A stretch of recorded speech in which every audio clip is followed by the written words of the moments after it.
narito po tayo ngayon sa Fernando's Resto Bar. Ako nga po pala si Dayan, ang manager po ng Fernando's Resto Bar. And ang year po na nag-start ang Fernando's is year 2016 po. Sineserve po namin ang mga Italian, Filipino, and Chinese cuisine po.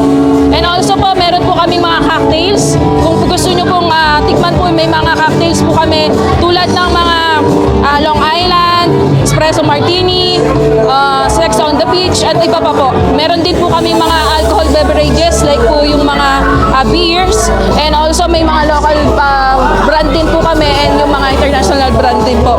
Sa mga ano naman po, sa mga cuisine naman po, nandito po sa aming mga menu. Pwede nyo pong makita at pwede po kayong bumisita dito anytime. Bukas po kami simula 3 p.m. to 12 a.m. po ng madaling araw po. Ang bestseller po talaga namin, sir, is yung flaming chicken po.